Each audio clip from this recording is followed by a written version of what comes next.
In the mid-16th century, the great powers of Europe found themselves grappling with internal divisions, their lands fragmented, and their strength sapped by constant conflict. They were preoccupied with their own quarrels, blissfully unaware that a formidable new power was consolidating its strength in the East.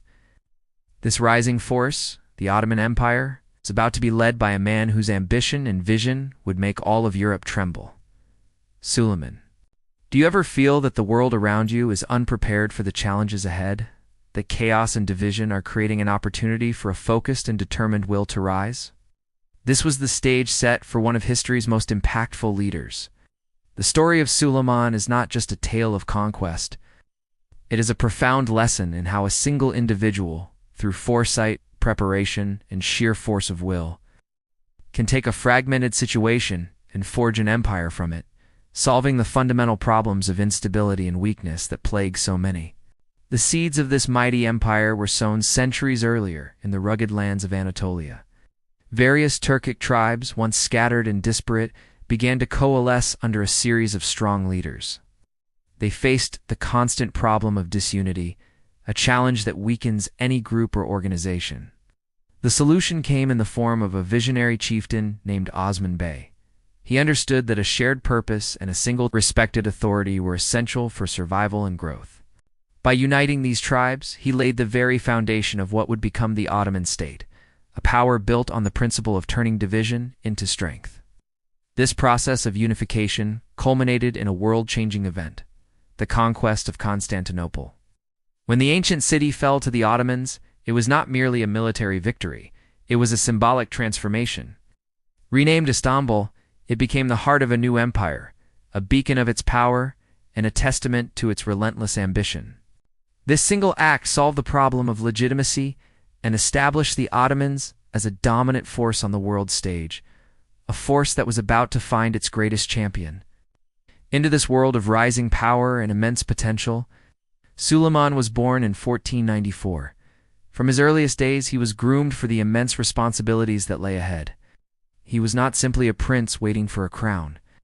He was an apprentice, learning a difficult and demanding trade. He received a rigorous education in the imperial capital of Istanbul, studying statecraft, military strategy, theology, and law. But his training was not confined to classrooms. To solve the problem of inexperience, a fatal flaw for any future ruler, he was appointed governor of several strategic regions. This was his real-world laboratory. Here, he learned to manage resources, dispense justice, and command respect, not through his title, but through his actions. He was being tested, honed, and prepared for the ultimate challenge of leadership. However, the path to power in the Ottoman Empire was never a simple matter of inheritance. It was a treacherous landscape of intense rivalry and deadly struggle. The problem of succession was a constant threat to the stability of the state, as brothers often turned against brothers in a desperate bid for the throne. Suleiman himself was kept at a careful distance from the epicenter of power. His father, the formidable Sultan Selim I, was a ruthless and effective ruler who understood this danger better than anyone. Selim embarked on a brutal campaign to consolidate his authority, conquering vast new territories in the east and systematically eliminating any and all potential rivals to his rule, including his own kin. It was a harsh and bloody solution to a recurring problem, but it was effective. When Selim I died in 1520, the path had been violently cleared. There were no other claimants, no rivals left to challenge the succession. As a result, Suleiman ascended to the throne not amidst a civil war, but with the strong and unified support of the royal council and the military. He inherited an empire that was not only vast, but also, for the first time in a generation, internally secure. The brutal lessons of his father had provided him with a stable platform from which to launch his own legendary reign. Upon becoming sultan, Suleiman's first challenge was not to conquer new lands, but to master the one he already possessed. He inherited an empire still reeling from the upheavals of his father's reign and the rapid expansion that preceded it.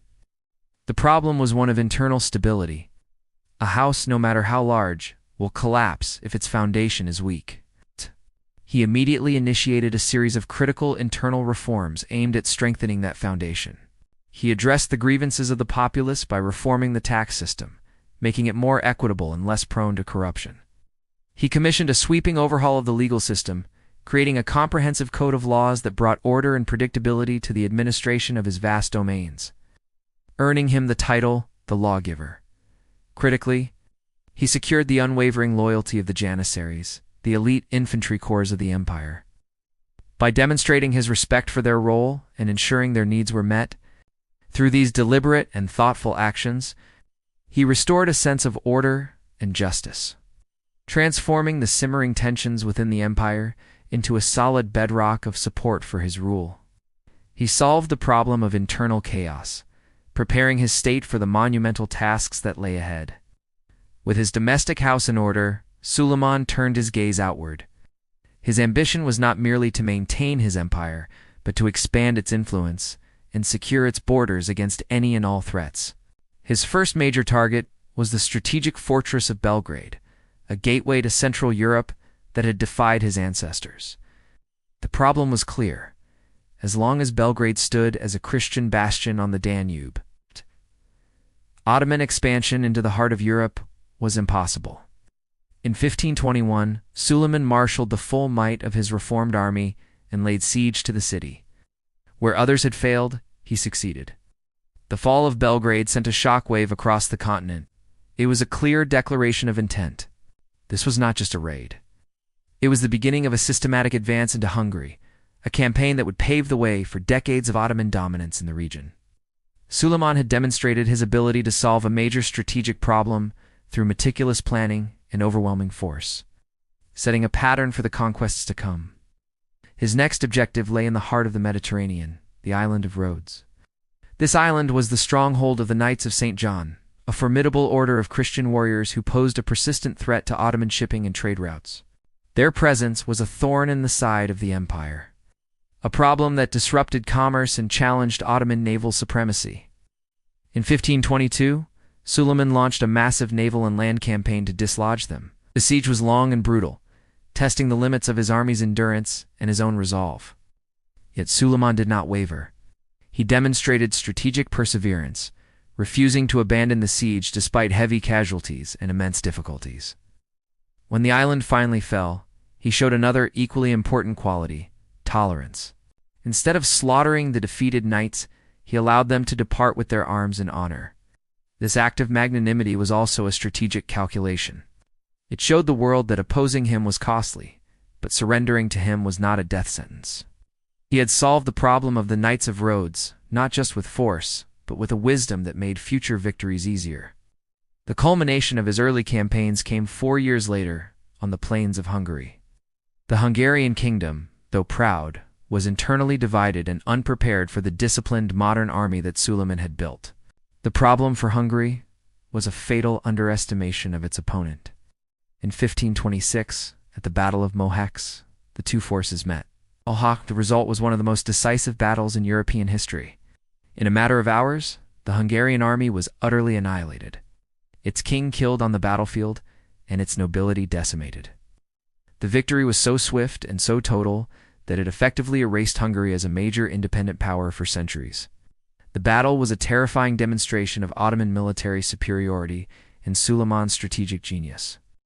It shattered the defenses of Central Europe, throwing open the gates for Ottoman influence to pour deep into the continent.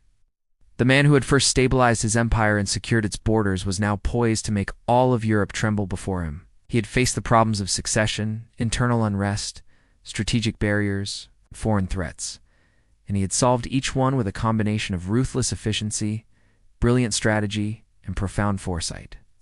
His journey was a masterclass in how to confront great challenges and forge an enduring legacy from the fires of adversity.